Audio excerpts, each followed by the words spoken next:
Welcome everyone, I'm Alison with Continental Bead Suppliers. Thank you so much for joining me.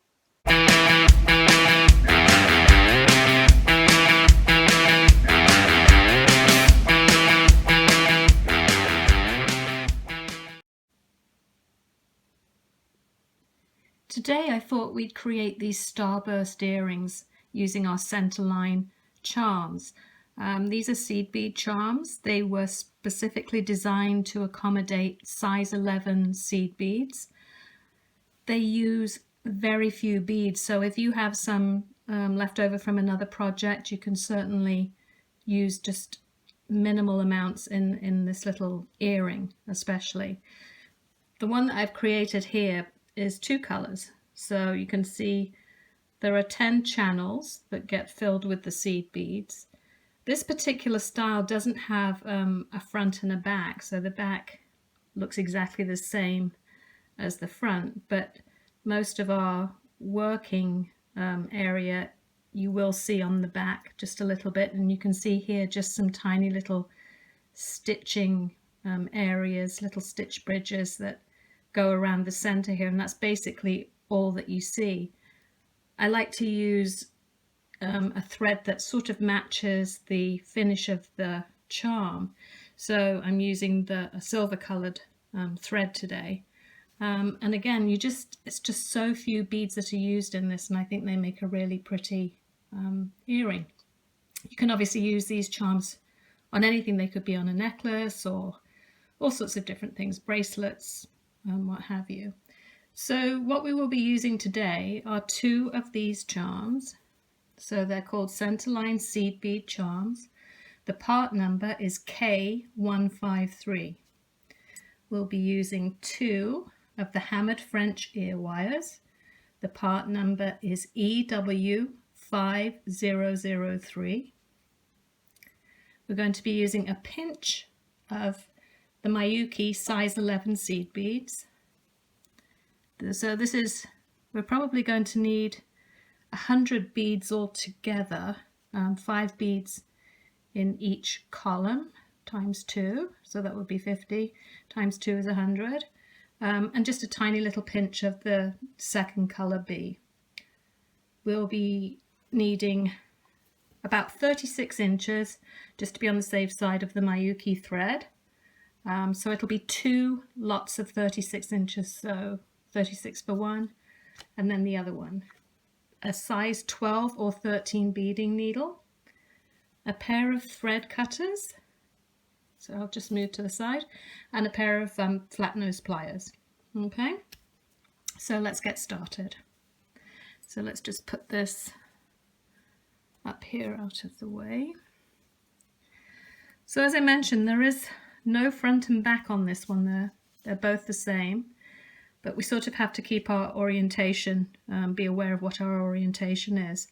So what we're going to do is begin by coming from the back to the front with the needle in the top little hole here, so it lines up with the loop at the top of the charm. So we're going to be coming from back to front,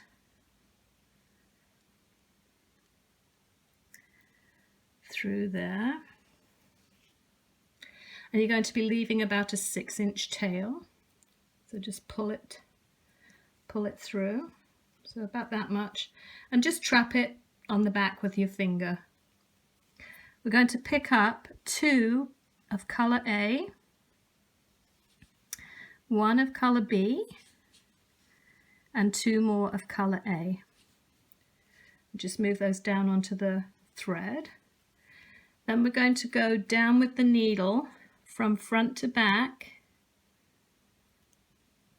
and just pull everything through. Make sure that you have hold of the tail on the back, and that's basically the first row in position anyway. So then what we're going to do, these little channels here, I'm just showing you this empty one next to it, we're going to come from back to front through the channel. So you can see there it's not in the hole, but it's through the channel there. Just bring the thread up, and then we're going to go down the thread down through the beads again, sorry. Let's watch things don't get looped up here. And so that's basically in place. We're going to then go from front to back down the hole that we started in.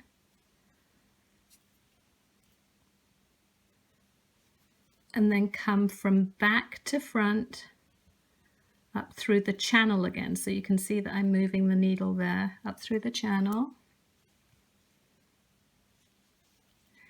Then go back up through all the beads again.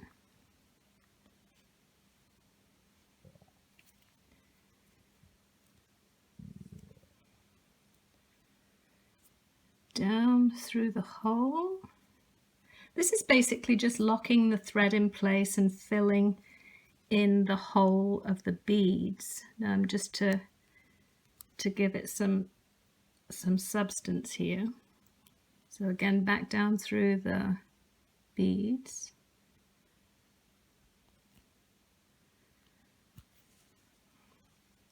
And this time, I'm going to go back down through that hole that we started with.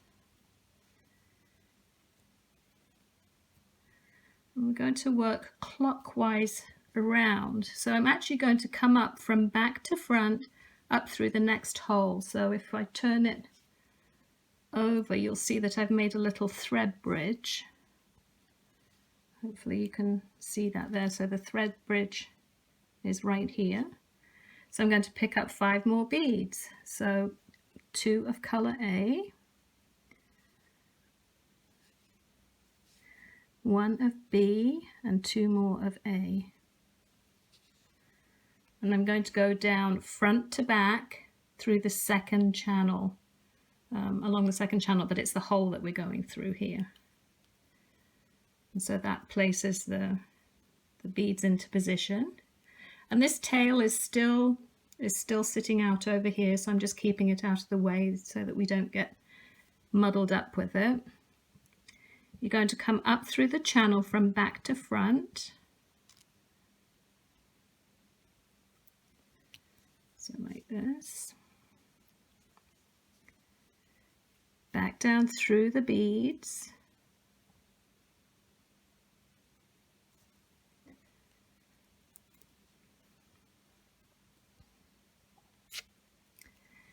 Down through the hole again that we started this second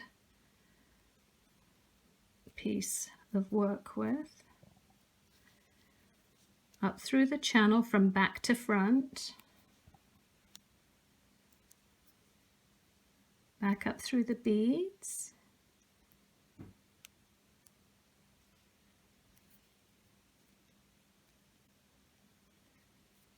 Again, front to back through that hole at the top.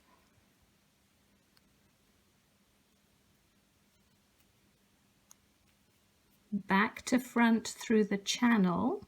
It doesn't matter where it goes in the channel, you can see that there's some movement here. The thread is going to adjust once we get this through. And then back down through all the beads again.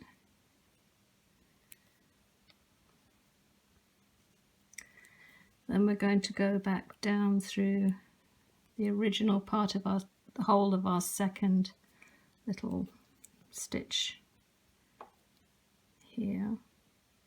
And again, so we're working around clockwise here. We're going to come up the third hole from back to front, up the third hole. Whoops, that's the fourth one. It's a little bit hard to see with the camera. That's the second one. I guess I could turn it over and see. There we go, up through the third one here. And we're just going to repeat all the way around. So I'll do one more now, and then so that you don't have to watch me doing all this, I'll show you how we finish off. So let's pick up again 2 color A, 1 color B, 2 more color A. You can either move the beads onto your thread, or you can just go directly into the next hole from front to back.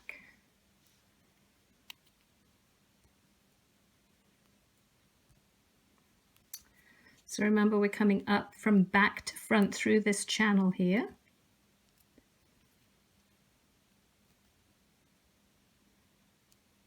Going to go down through all the beads again. Down through front to back through the third hole in the center here.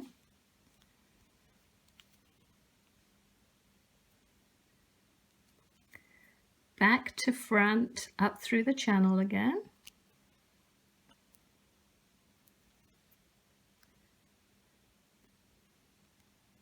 Back up through all the beads.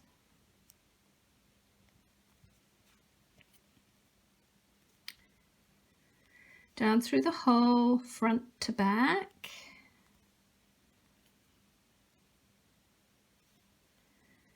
Back up through the channel from back to front.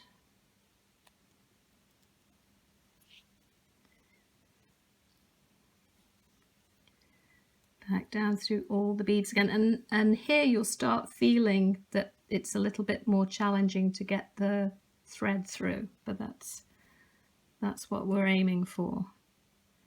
And again, back down through that third hole.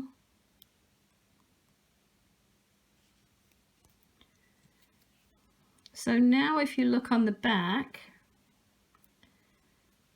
move that tail out of the way, you can see now that we have 2 thread bridges here.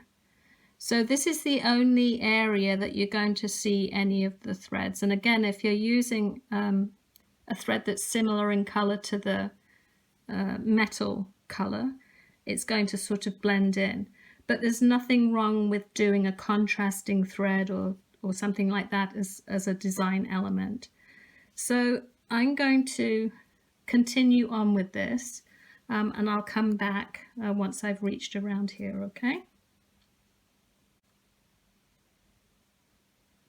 Well, here I am coming up to the last channel, so I'm just going to go back down through this second to last one. So from front to back, coming back up the last one here from back to front. And you'll see on the back now, you can see this whole little area here of the thread bridges. It's very neat and you hardly notice it at all, but that's really the only stitching that you're seeing. So we're picking up the last set of beads. So 2 of color A, 1 of B, 2 more of A. So again, back down through the front to back through the last channel.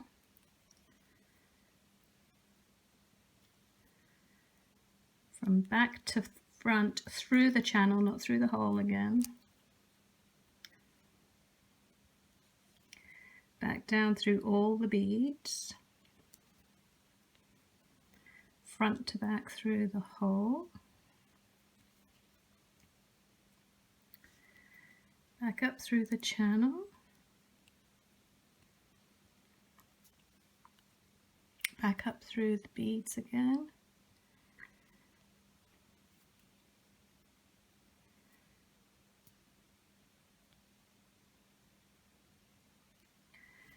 Front to back through that hole.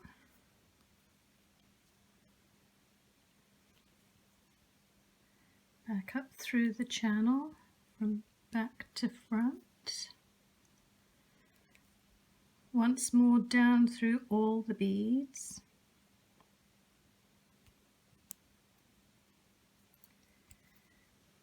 And again through the hole from front to back. Watch you don't lose your thread there. Now on the back here you've got a choice of where you want to go. I'd like to finish off this last thread bridge here, so I'm actually going to go anti-clockwise, so I'm going to come down this way, and I will finish that thread bridge off with the tail. So I'm going to try this one more time. This is just basically to fill these holes of the beads, and again it's feeling quite stiff. If you if you have difficulty in getting the needle through, don't force it. It should be able to go through with the number of passes that we're doing. But you can take your flat nose pliers just at the tip of the needle, just grasp it and then pull the needle through that way. And that often helps alleviate any issues that you might have. So we can go again back down front to back. It's just basically complicating the thread paths to fasten this off, and I just got myself in a bit of a mess here. Let's see where I am. Back through. There we go. Back up through here and see if we can get down one more time. So we're coming up the channel and see if we can get one more thread down here.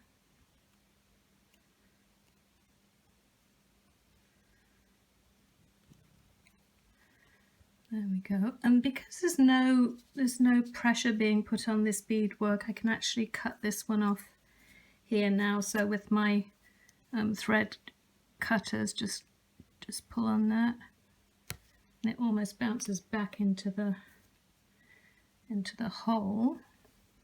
So then if I turn this over, I've just got to thread my needle again. A little tip for threading the needle is I like to flatten the end of the thread with the flat nose pliers just to make a little kind of flat fan thing that should be able to just go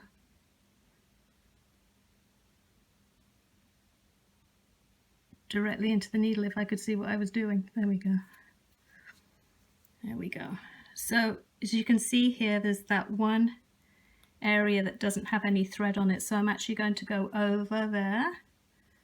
So if I flip it back over, I'm still going from back to front. So you can see it's filled everything in there now, and I'm just going to go up.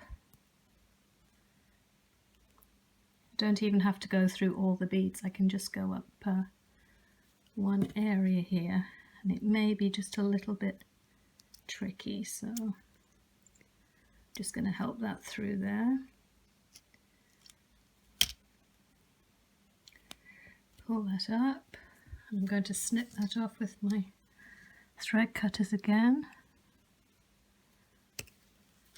There we go. And that's basically the little element done. So what we're going to do now is attach the ear wire. You can see there it's really very neat on the back. So let's take the flat nose pliers, open the ear wire, pop that on,